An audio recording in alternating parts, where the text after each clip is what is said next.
आचार्य प्रमोद कृष्ण जी, आलोक जी की बातों का जवाब दीजिए। वो कह रहे हैं कि आप ही लोगों ने, कांग्रेस पार्टी ने डुबो दिया। जिस महाराष्ट्र विकास आघाड़ी ने मुख्यमंत्री बनाया, वही महाराष्ट्र विकास आघाड़ी उनसे शिवसेना छिन जाने के कगार पर उनको पहुंचा चुकी है। शिवसेना फिसल रहा है सर हाथ से।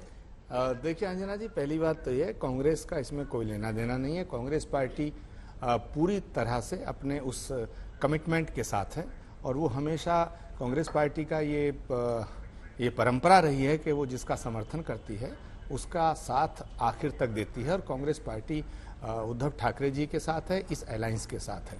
ये विषय आप तो कल से इस्तीफा मांग रहे हैं। नहीं, ये विषय लेकिन वो इस्तीफा नहीं दे रहे हैं। अंजना जी, ये विषय आप ये मानते थे ना सर कि सम्मानजनक एग्जिट इस्तीफा ही है?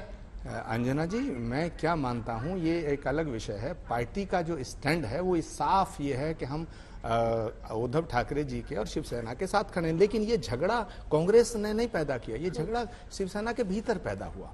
अब सवाल इस बात का है कि इसका भविष्य क्या होगा, इसकी परिणति क्या होगी। जहां तक सवाल है बीजेपी का, बीजेपी तो खेलती है भाई। गोवा में हमारे 18 एमएलए जीते, इनके जीते 13, लेकिन सरकार बनाई बीजेपी ने। तो बीजेपी जो बेईमानी करती है वो दिखाना ये चाहती है कि वो बहुत ही शुचिता की राजनीति करते हैं। आज भी जो हो रहा है, क्या ऐसा संभव है कि इतने एमएलए मिलकर के बात करके और गुजरात चले जाएं, गुजरात से फिर आसाम चले जाएं और भाजपा का उसमें सपोर्ट ना हो? इस पूरे के पूरे खेल में, इस पूरे षड्यंत्र में भाजपा एक मुख्य भूमिका निभा रही है और आज ना कल ना परसों इसका पर्दाफाश होगा। आज भारतीय जनता पार्टी अपने को पाक साफ दिखाना चाहती है। लेकिन अंजना जी, एक बात मैं आपको बता रहा हूं कि एक विधायक, आलोक जी सुन लीजिएगा, आलोक जी देखिए, जब मध्य प्रदेश की सरकार गिरती है तो विधायक कहां जाते हैं? कर्नाटक, वहां बीजेपी की सरकार है। जब गोवा में प्रॉब्लम होती है तो भी ये दूर रहते हैं, लेकिन इनका खेल बाद में, जब मणिपुर का होता है तब भी ये ऐसे ही। जब आज महाराष्ट्र का प्रॉब्लम आया है तो विधायक कहां जाते? गुजरात से कहां जाते? आसाम। सब जगह इनकी सरकार है। तो ये इस तरह का जो ये खेल खेल रहे हैं, इससे सरकार गिरे या बचे ये अलग विषय है, लेकिन लोकतंत्र की मर्यादाओं का हनन हो रहा है। ठीक है, अजय आलोक जी जवाब दीजिए। उसके दुबे जी फौरन आ रही हूं आपके पास। उद्धव जी से बहुत शिकायतें की है विधायकों ने। आलोक जी देखिए मुझे ये आश्चर्य लग रहा है कि हम लोग पिछले 3 दिनों से टीवी पे देख रहे हैं कि विधायक गए सूरत में, वहां पे गुजरात भाजपा के नेता मिलने आए, विधायक वहां से गुवाहाटी गए, मुख्यमंत्री तक मिलने आ गए। तो बीजेपी का समर्थन परोक्ष रूप से है, इसलिए तो पूरा देश देख रहा है टीवी पे। ये कौन सी नई बात हो गई? बात है कि इस खेल को खेलने किसने दिया, इस खेल को शुरू करने किसने दिया, इस खेल की शुरुआत कहां से हुई? ये कहां से हुई? क्योंकि बेसिक आइडियोलॉजी अस्तित्व और सत्ता में चुनने का प्रश्न था। आपने सत्ता को चुना, नतीजा ये हुआ कि अस्तित्व भी गया, सत्ता भी गई। लेकिन आचार्य जी, आप मेरी एक बात से आज जरूर अग्री करेंगे। आज जो हुआ है शिवसेना में या इसके पहले लोक जनशक्ति पार्टी में हुआ था, ये कहीं ना कहीं परिवारवादी पार्टियों के लिए एक चेतावनी की बात नहीं है? या तो अपने आप को सुधार लीजिए, अगला जनरेशन को प्रमोट मत कीजिए, नहीं तो आने वाले दिन में परिवारवाद की राजनीति खत्म होगी।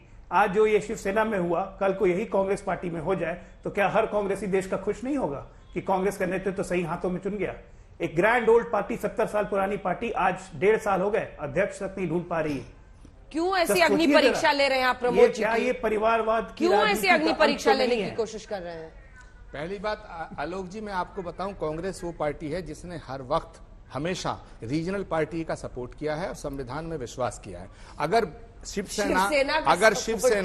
शिवसेना बीजेपी के साथ खड़ी थी और शिवसेना को सम्मान नहीं दिया जा रहा था, तो कांग्रेस पार्टी ने अपनी विचारधारा से की सीमा से आगे जाकर के उद्धव ठाकरे जी को मुख्यमंत्री बनाने में सहयोग दिया और मुख्यमंत्री बनाया। जिस बाला साहब ठाकरे के परिवार को बीजेपी ने बेइज्जत किया, अपमानित किया, उस बाला साहब ठाकरे का और ठाकरे परिवार का सम्मान किसने रखा? कांग्रेस ने। तो ये क्या गलत बात थी? अगर कांग्रेस ने वहां पर शिवसेना का समर्थन कर दिया, लेकिन आपको उसी दिन से प्रॉब्लम थी।